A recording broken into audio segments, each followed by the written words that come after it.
There's something eerie about a phone ringing in the dead of night. It's a sound that can jolt you out of the deepest slumber, sending a chill down your spine. That's how my story begins. My name is Daisy, and I live alone in a quiet, small town. There's a certain comfort in the silence here, but that comfort was shattered by a series of late-night calls. Every single night, at the witching hour of 3 in the morning, my phone would ring. At first, I thought it was a fluke, maybe a wrong number. But then it happened again, and again, every night, without fail. Each time, I would pick up, my heart pounding in the silent house. I'd press the phone to my ear, and all I'd hear was silence. An unnerving, eerie silence that seemed to echo through the line. It was as if someone or something was on the other end, listening, waiting, but they never spoke a word. As the nights wore on, the calls became my haunting. The ringing would echo in my dreams, and I'd wake up in a cold sweat, the silence on the other end of the line more terrifying than any words. The fear crept into my days, leaving me jumping at shadows, flinching at the slightest sounds. I felt watched, hunted. It was as if the caller had reached through the phone line and wrapped their icy fingers around my heart. The confusion soon gave way to outright fear. Who was this caller? Why were they tormenting me? And why always at 3 in the morning? I was no detective, but I knew this was more than a harmless prank. This was something darker, more sinister. I couldn't live in fear any longer. I had to take action, had to fight back against this unseen tormentor, so I did what any sensible person would do. I called the police. The officer, a stern man with weary eyes, arrived the next evening. He carried the weight of countless unsolved mysteries on his hunched shoulders, his face etched with lines of deep thought and concern. His presence brought a sense of grim reality to my fears, but also a flicker of hope. Maybe, just maybe, he could help me figure out the source of those haunting late-night calls. He began his investigation in the most obvious place, my phone records. He sifted through them with a meticulous eye, every call logged, every text message scrutinized. But to his surprise and my growing dismay, there was nothing out of the ordinary. No suspicious numbers, no strange patterns in the timing of the calls. It was as if the phantom caller was as elusive in the digital world as they were in the real one. The officer, not one to be deterred by dead ends, decided on a different approach. He proposed a stakeout at my house. His plan was to catch this prankster red-handed, to expose them under the harsh glare of the law. He set up his observation post discreetly, his eyes never straying far from my front porch. His dedication was admirable, his resolve unshakable. But as the night wore on, the lurking silence seemed to mock us, raising questions that neither of us wanted to voice. Was the caller watching us, biding their time? Or were they merely toying with us, amused by our futile attempts to catch them? The officer's determination, however, did not waver. He stared into the darkness, his gaze unblinking, his hand steady on his radio. Every rustle of the wind, every distant car's headlights seemed to be a potential threat, but he was ready to face whatever was out there. As dawn approached, he turned to me, his face a mask of stern assurance. In a voice that was more gravel than honey, he said, "We'll catch this joker, ma'am." His words echoed in the silence, a promise hanging heavy in the air, a beacon of hope in the face of an unseen menace. As the clock struck 3, the shrill ring of the phone pierced the silence. The officer, now alert and on edge, quickly grabbed the receiver, his heart pounding in his chest. This was the 3rd night in a row that the phone had rung at this ungodly hour, and he was determined to find out who was on the other end. "Hello?" he answered, a note of urgency in his voice. Silence. "Who is this?" he demanded, his patience wearing thin. But there was no response, just the low hum of the disconnected line. His confusion quickly turned into concern. Who was this mysterious caller, and why were they tormenting him with these late-night calls? The officer spent the next few minutes trying to trace the call, his fingers moving swiftly over the buttons of the phone, his mind racing with possibilities.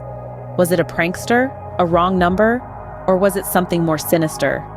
As he delved deeper into the mystery, his mind began to play tricks on him.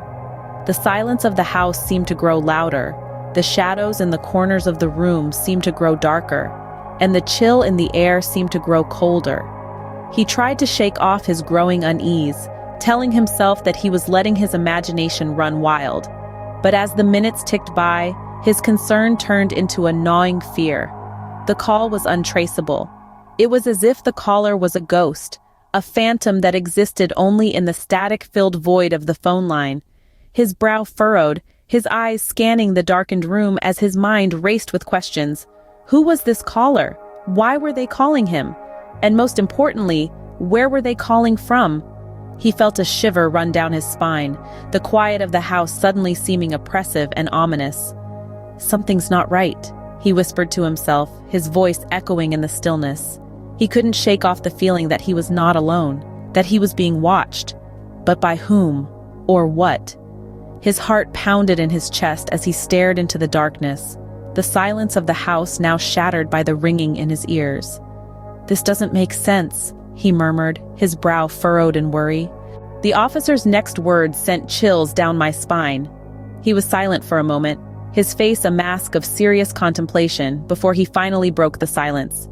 "Ma'am," he began, his voice steady yet filled with an undercurrent of concern. "These calls, they're not coming from an external line." A wave of icy dread washed over me, my heart hammering in my chest like a trapped bird. The officer's words echoed in my head, not an external line. That could only mean, "They're coming from inside the house," he confirmed, his voice barely above a whisper. The world seemed to spin on its axis. The familiar walls of my home suddenly felt foreign, hostile even. Each corner, each shadow seemed to harbor an unseen menace. The safe haven I had known was transformed into a house of horrors, the threat lurking in its very heart. The officer must have seen the terror etched on my face, for he quickly reassured me. "We're going to search the house, top to bottom. I promise you, we will find whoever is doing this." His words were a lifeline in a sea of fear. He was a beacon of calm in the midst of my panic. I nodded, numbly giving him permission to search my home, my sanctuary that had been violated by this unseen intruder. The officer moved with a purpose, his every action deliberate and methodical. He checked each room, each closet, each potential hiding place with a meticulous attention to detail. His determination was a thin veil, barely concealing the urgency of the situation. As the minutes ticked by, the tension in the air was palpable, each second stretching out into an eternity. The silence of the house was broken only by our strained breaths and the officer's occasional updates over his radio. Finally, after what felt like hours, the officer returned to where I was waiting, his face grim. The words he uttered next will forever be seared into my memory. With a grim expression, he declared, "The calls are coming from inside your house." As the officer ventured into the darkened house, my heart pounded in my chest. The dread was palpable, hanging heavy in the air like an ominous fog. Each step he took echoed eerily through the silence, a haunting melody in the symphony of fear that played within my mind. Every room he entered was a new chapter in this horrifying saga, each one void of any visible threat. But the absence of danger did not alleviate the terror, it only amplified it. You see, there's something inherently terrifying about the unknown, about not being able to put a face to your fear. It's like being trapped in a nightmare, where the monster lurking in the shadows is far more terrifying than anything your mind could ever conjure up. The knowledge that something or someone was watching me from within my own home was a terror I could not shake. The officer's search of the house was thorough, meticulous even. He combed through every nook and cranny, every hidden corner and dimly lit room. But each room he cleared only deepened the mystery. There was no sign of forced entry, no evidence of anyone else being in the house. It was as if the walls themselves were playing some cruel trick on us, hiding the true culprit within their depths. My mind raced, grappling with the reality of what was unfolding. The call had come from inside the house, but there was no one here. Was it a ghost? A demon? A malevolent spirit intent on tormenting me? Or was it something even more sinister, something that could not be explained by the laws of nature or the boundaries of our reality?